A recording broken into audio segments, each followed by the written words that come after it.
ನಮ್ಮ ಈ ಸಂಸ್ಥೆಯನ್ನು ಬಹುಶಃ ನಾವು ನಮ್ಮ ಬಾಲಗಾನ ಸ್ವಾಮೀಜಿ ಗುರುಗಳನ್ನ ನೆನೆಸ್ತೇ ಇದ್ದರೆ ದೊಡ್ಡ ಅಪರಾಧ ಆಗುತ್ತೆ. ಇವತ್ತು ಇಡೀ ಆದಿಚುಂಚನಗಿರಿ ಇವತ್ತು ದೇಶದ ಮತ್ತು ವಿದೇಶದ ಮತ್ತು ರಾಜ್ಯದಲ್ಲಿ ಇಷ್ಟೊಂದು ವಿಸ್ತಾರಗೊಳ್ಳಲಿಕ್ಕೆ, ಇಷ್ಟೊಂದು ದೊಡ್ಡ ಪ್ರಮಾಣದ ಏನಾದರೂ ಶೈಕ್ಷಣಿಕವಾಗಿ, ಆರೋಗ್ಯ ಕ್ಷೇತ್ರದಲ್ಲಿ, ಇನ್ನಿತರೆ ಎಲ್ಲ ಸರ್ವತೋಮುಖ ಕ್ಷೇತ್ರದಲ್ಲಿ ಇವತ್ತು ಯಾವ ಸಂಸ್ಥೆನೂ ಯಾವ ಮಠನೂ ಸಹ ಇಷ್ಟೊಂದು ಎತ್ತರಕ್ಕೆ ಬೆಳೆಸಲಿಕ್ಕಾಗಿಲ್ಲ.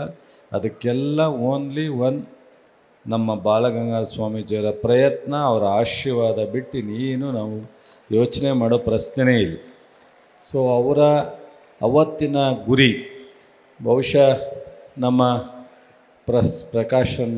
ಪ್ರಸಾದನಾಥ್ಜಿಯವರು ಈ ಒಂದು ವ್ಯಾಪ್ತಿಯ ಕುಂಬಳಗೂಡು ಮತ್ತು ಕೆಂಗೇರಿಯ ಜವಾಬ್ದಾರಿಯನ್ನು ತಗೊಂಡು ಬಹುಶಃ ನಾವು ಪ್ರಾರಂಭದಲ್ಲಿ ನಾನು ಅಶೋಕರವರು ಕಟ್ಟ ಸುಬ್ರಹ್ಮಣ್ಯ ನಾಯ್ಡವರು ಒಂದು ಫಂಕ್ಷನ್ನ 3 ಜನಕ್ಕೆ ಜವಾಬ್ದಾರಿಯನ್ನು ಕೊಟ್ಟಿದ್ದರು ಸ್ವಾಮೀಜಿಯವರು. ಪ್ರಾರಂಭದಲ್ಲಿ 2006-07ರಲ್ಲಿ ಒಂದು ದೊಡ್ಡ ಫಂಕ್ಷನ್ ಮಾಡಿದ್ದವು. ಅದಾದಮೇಲೆ ಅನೇಕ ಬಾರಿ ಬಂದಿದ್ದೀನಿ. ಬಟ್ ಇವತ್ತು ನೋಡಿದಾಗ ಬಹುಶಃ ಇದೊಂದು ದೊಡ್ಡ ಲೋಕನೇ ಒಂದು ಇದನ್ನು ಮಾಡಿದ್ದಾರೆ ನಮ್ಮ ಶೇಖರ್ಜಿಯವರು.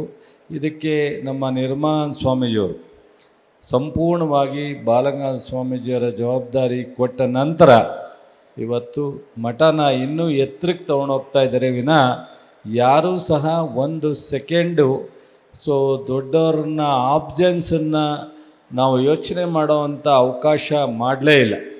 ಆದಿಚುಂಚನಗಿರಿ ಕ್ಷೇತ್ರವನ್ನು ಬಹುಶಃ ದೊಡ್ಡವರಿದ್ದಿದ್ದರೆ ಈಗ ಹಿಂಗಾಯಿತು ಆಗಾಯಿತು ಸರೋಗಲಿಲ್ಲ ಅನ್ನೋ ಒಂದು ಕಲ್ಪನೆಯೂ ಸಹ ಜನರಲ್ಲಿ ಬರದೇ ಇರೋ ರೀತಿಯಲ್ಲಿ ನಿರಂತರವಾಗಿ ಒಂದು ಸಣ್ಣ ಗ್ಯಾಪ್ ಇಲ್ದಂಗೆ ಮಠವನ್ನು ಮತ್ತು ಸಂಸ್ಕಾರವನ್ನು ಶಿಕ್ಷಣ ಕ್ಷೇತ್ರದಲ್ಲಿ, ಆರೋಗ್ಯ ಕ್ಷೇತ್ರದಲ್ಲಿ ಇಡೀ ರಾಜ್ಯದ ಎಲ್ಲ ಬ್ರ್ಯಾಂಚ್ಗಳನ್ನು, ರಾಷ್ಟ್ರದಲ್ಲಿರ್ತಕ್ಕಂಥ ಸಂಸ್ಥೆಗಳನ್ನು ಅಂತಾರಾಷ್ಟ್ರದವರೆಗೂ ಸಹ ನಿರ್ಮಲಾನಂದ ಸ್ವಾಮೀಜಿಯವರು ಒಂದು ನಿಮಿಷ ಅವರಿಗೆ ರೆಸ್ಟ್ ಇಲ್ದಾಗೆ 3 ಗಂಟೆ 2 ಗಂಟೆ ನಿದ್ದೆ ಮಾಡ್ಬೋದಷ್ಟೇ. ಅವರು 12 ಗಂಟೆ 1 ಗಂಟೆ ಮಲಗ್ತಾರೆ, 4 ಗಂಟೆಗೆ ಎದ್ದೇಳ್ತಾರೆ.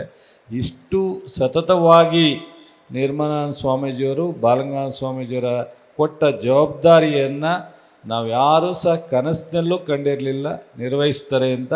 ಅಷ್ಟು ಒಂದು ಜವಾಬ್ದಾರಿಯಿಂದ ಇವತ್ತು ಈ ಮಠವನ್ನು ಎತ್ತರಕ್ಕೆ ತೊಗೊಂಡೋಗ್ತಾರೆ. ಇದ್ರ ಉಪಯೋಗ ಈ ನಾಡಿನ ಎಲ್ಲ ಸಮುದಾಯಕ್ಕೆ ಆಗ್ತಾಯಿದೆ. ಯಾವುದೋ ಒಂದು ಒಕ್ಕಲಿಗ ಸಮುದಾಯಕ್ಕೆ ಮಾತ್ರ ಅಂದ್ಕೊಳ್ತಕ್ಕಂಥದ್ದು ತಪ್ಪು. ಒಕ್ಕಲಿಗ ಸಮುದಾಯದ ಒಂದು ಮಠ ಅನ್ನಿಸ್ಕೊಂಡ್ರೂ ಸಹ ಈ ಒಂದು ಪ್ರತಿ ಒಂದು ಸಮಾಜದ ಒಂದು ಏಳಿಗೆಗೆ ದುಡಿತಕ್ಕಂಥದ್ದು. ಮತ್ತು ನಮ್ಮೆಲ್ಲ ಪ್ರೀತಿಯ ವಿದ್ಯಾರ್ಥಿಗಳಿದ್ದೀರಾ. ಇಲ್ಲಿ ಶಿಕ್ಷಣ ಪಡೆಯೋದಕ್ಕೂ ಇದಕ್ಕಿಂತ ನೀವು ಬೇರೆ ಬೇರೆ ಕಡೆ ಇವತ್ತು ದೊಡ್ಡ ದೊಡ್ಡ ಸಂಸ್ಥೆಗಳು ಶಿಕ್ಷಣವನ್ನು ಕೊಡ್ತವೆ, ಅಲ್ಲಿ ಕಲಿಬೋದು. ನೀವು ಅಲ್ಲಿ ಶಿಕ್ಷಣವನ್ನು ಕಲಿಬೋದು, ಸರ್ಟಿಫಿಕೇಟ್ ತೊಗೋಬೋದು, ನಿಮಗೆ ಒಂದು ಆ ಮಟ್ಟದ ಜ್ಞಾನವನ್ನು ಪಡ್ಕೋಬೋದು, ಇಂಟೆಲಿಜೆನ್ಸಿ ಸಿಗ್ಬೋದು ನಿಮಗೆ.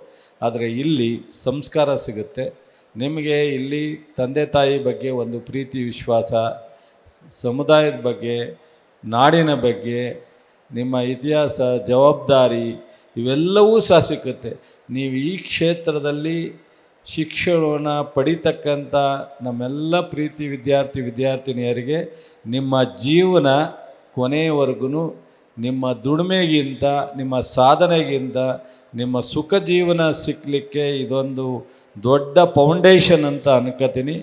ಸ್ವಾಮೀಜಿಯವರ ಒಂದು ಬ್ಲೆಸ್ಸಿಂಗ್, ಸ್ವಾಮೀಜಿಯವರ ಆಶೀರ್ವಾದ ಮತ್ತು ಇಲ್ಲಿರ್ತಕ್ಕಂಥ ವಾತಾವರಣ, ಇಲ್ಲಿರ್ತಕ್ಕಂಥ ಸಂಸ್ಕಾರ ಬಹುಶಃ ದೇಶದ ಯಾವುದೇ ಉನ್ನತ ಮಟ್ಟದ ಶಿಕ್ಷಣ ಸಂಸ್ಥೆನಲ್ಲೂ ಸಹ ಸಿಗಲಿಕ್ಕೆ ಸಾಧ್ಯ ಇಲ್ಲ.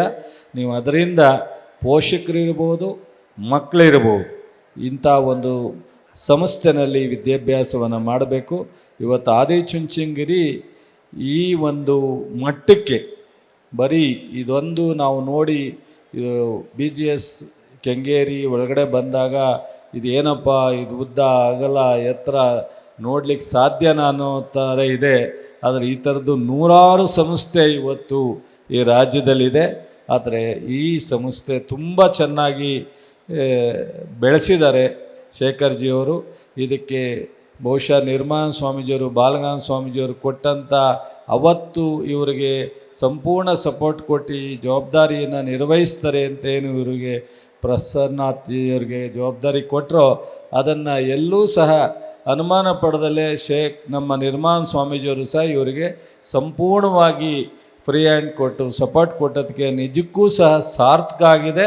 ಈ ಎಲ್ಲ ಕ್ರೆಡಿಟು ಮಠಕ್ಕೆ, ಬಾಲಗಂಗಾಧರ ಸ್ವಾಮೀಜಿಗೆ, ನಿರ್ಮಾಣ ಸ್ವಾಮೀಜಿಯವರಿಗೆ ಸೇರೋ ಜೊತೆಗೆ ನಮ್ಮ ಶೇಖರ್ಜಿಗೂ ಸೇರುತ್ತೆ ಅಂತೇಳಿ ಎಲ್ರಿಗೂ ನಮಸ್ಕರಿಸಿ ನನ್ನ